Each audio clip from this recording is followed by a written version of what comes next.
Morning. Hello. Yuanwu, number 8 today. Would you believe it?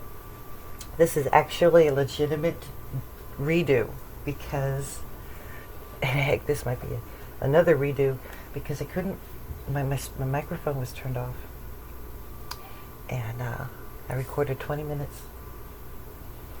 And it wasn't there. There's no sound. Just me sitting here. That wouldn't have been a dirty trick.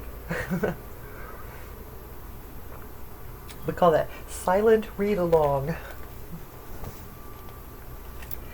I'm kind of excited to read and move on, keep going to the next book. I get the benefit of not only reading it out for you, but I'm also hearing it because I watched my video while it's uploading. I watched the one that I recorded on the computer, so it's like double learning for me. All right, let's begin, shall we? Walking on the ground of reality. For the sake of this great teaching, the ancients gave up their bodies and their lives, and endured endless, immeasurable hardship and toil, until they thoroughly clarified its profound essential message. They treasured it like a precious jewel, and guarded it like their eyes. They worked on it assiduously, and never let it be taken lightly or defiled. As soon as the slightest trace of special understanding arises, it is like clouds casting a pall over the clear sky, like dust obscuring the surface of a mirror. Thus, Zhao Zhao said, "When I was in the South for 30 years, except at mealtimes, I never used my mind in a way that mixed in worldly concerns." Kalshan instructed people to guard this matter as carefully as if they were passing through a village with poisoned wells and could not let a single drop of the poisoned water touch them. By forgetting conditioned mind and cutting off conditioned awareness, you arrive in practice at the true realm of thusness. There is nothing on your mind, and no mind on things. You are equanimous and free from all contrived actions, transcendent as you move on alone. Only when you yourself walk upon the ground of reality can you help people by dissolving sticking points and removing bonds. You liberate everyone, even though there's really no one to liberate. You must put the last word to use. Then you will have a way out of everywhere, in everything. Always mindful. The ancients were always mindful of this matter. Whether deep in the mountain valleys or in the bustling villages and towns, they never turned their backs on it, even for an instant. Whatever scenes or circumstances they encountered, amidst sound and form, in the course of movement and action, they invariably turned around and focused back on their own true selves. The principle of all the adepts since time immemorial who completely penetrated through was none other than this. Thus, with their fundamental basis firm and strong, they were not blown around following the wind of objects. They were serene and at peace, and did not fall into the scope of feelings of holy and ordinary. They came directly to the great cessation and great rest. They found the seat and put on the robe. Now, you are returning to your home village, able to see as the ancients saw.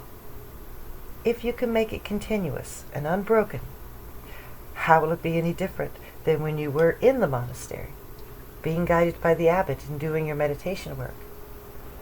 If you turn your back on it all, and there is some break in the continuity, then you will lose contact. We are about to part, so remember these words. Another time in the future, don't look back and blame me for not admonishing you.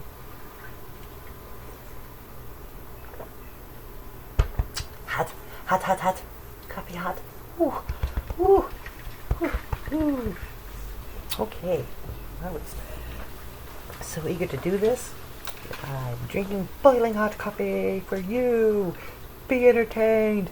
Like and subscribe. Thank you. Be undefinable. For students of mystic wisdom, seeing the real nature of things and awakening to the true pattern and treading in the steps of the Buddhas is everyday food and drink. You should realize that on the crown of the heads of the Buddhas and enlightened adepts, there is a wondrous way of changing the bones and transforming your existence. Only then can you get beyond conventional categories and sectarian limits and act like a transcendent person, so that even the great Zen masters like Lin Shi and Dei Shan would have no way to apply their blows and shouts to you. At all times, just remain free and uninvolved. Never make any displays of clever tricks. Be like a stolid simpleton in a village of 3 families. Then the gods will have no road upon which to offer you flowers, and the demons and outsiders will not be able to spy on you. Be undefinable, and do not reveal any conspicuous signs of your special attainment. It should be as if you were there among a myriad precious goods, locked up and securely and deeply hidden in a treasure house, with your face smeared with mud and ashes. Join in the work of the common laborers, neither speaking out nor thinking. Live your whole life so that no one can figure you out, while your spirit and mind are at peace. Isn't this what it is to be imbued with the way without any contrived or forced actions? A genuinely unconcerned person. Among the enlightened adepts, being able to speak the truth has nothing to do with the tongue, and being able to talk about the Dharma is not a matter of words. Clearly, we know that the words spoken by the ancients were not meant to be passively depended on. Anything the ancients said was intended so that people would directly experience the fundamental reality. Thus, the teachings of the sutras are like fingers pointing to the moon, and the teachings of the Zen masters are like a piece of tile used to knock on a door. If you understand this, then rest.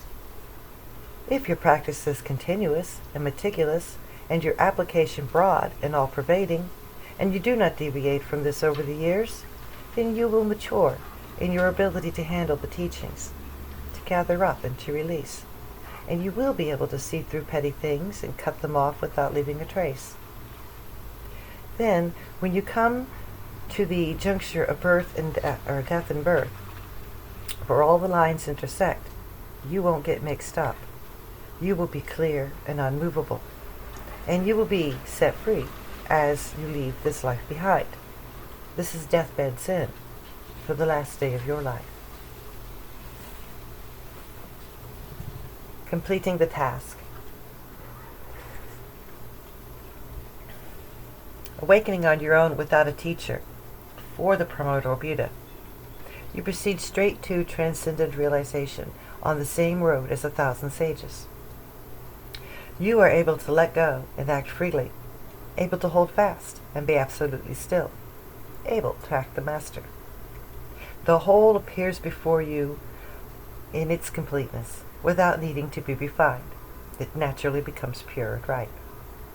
When it comes to after the primordial Buddha, though you have your own independence, which you directly accept to arrive at the stage where there is no doubt, you should still rely on a teacher to make sure and approve your enlightenment, and to make you into a vessel of the teaching. Otherwise, there are sure to be demons who will benevolently ruin the correct basis. For this reason, ever since the ancestral teachers, the apprentice receives and the teacher transmits, and the teacher's teaching is of utmost value. This is especially true with this matter, which is not something that can be comprehended by worldly intelligence, nor confined within perception and knowledge. Unless you have the bold, fierce spirit of a person of power, and manage to select a genuine enlightened teacher as your spiritual friend, how can you cut off the flow of birth and death and break out of the shell of ignorance? If you investigate and inquire diligently for a long time with single-minded concentration, the time of fruition will come, Suddenly the bottom drops out of the bucket and you will empty. You will empty out and awaken to enlightenment. After that, you work wholeheartedly to weed out what's wrong and make sure of what's right, for experiential proof of your realization. Then it'll naturally be like a boat going downstream. No need to work at rowing. This is the true meeting of teacher and disciple. Meeting, not meaning. Once you have attained the essential gist of the teaching, concentrate continuously so there are no breaks or interruptions to enable the embryo of statehood to grow and mature. Then even if you encounter bad conditions, you will be able to melt them away with true insight and the power of concentration, and fuse everything into one whole, so that the great changes of birth and death will not be enough to disturb your heart.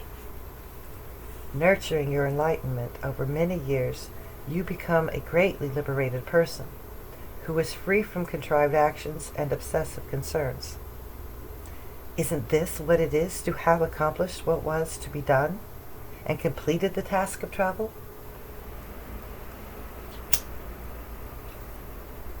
Out and back. This matter lies in the swiftness and sharpness of the person involved. Once you have taken it up and put it into practice, you know you have your own place to stand. You should be aloof and independent. Stand alone and go alone. You should cut off sentiments and detach from perception and make yourself empty and silent so that there's not a single thing that can be grasped. Cut off the myriad entanglements and make yourself free and untrammeled. And reach the stage of great peace. When it is closely continuous, without any leaks, this is what is called standing like a wall miles high, lofty and steep. After that, you come back into the world and respond to beings. Since there is never any sense of self, how could there be any realms of sound and form, of adversity and ease, of delusion and enlightenment? What is most difficult is to be perfectly at rest, not activating the conceptual faculty. If you are suddenly dragged off by it, you have leaked and tarried. You must continue to concentrate so that your mind does not wander off. After a long time, it will fuse into one whole. This, at last, is where you find rest. From here, you must still go on to master transcendent action. An ancient worthy said, "Find the seat and put on the robe, and afterward see for yourself." Washed clean.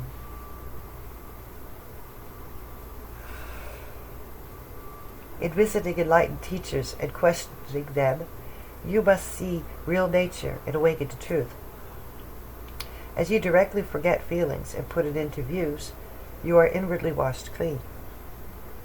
You become like a simpleton, not calculating gain and loss, not contending for superiority.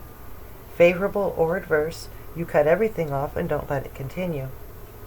After a long time at this, you naturally arrive at this stage where there are no contrived activities and no concerns. As soon as you have the slightest wish to be unconcerned, a concern has already arisen. Once one wave goes into motion, myriad waves follow. When will it ever stop? When death comes upon you in that condition, you will be frantic and confused, simply because you're not free and clear. Just make this work sure and true and naturally, even in a noisy marketplace. It will be silent and still as water.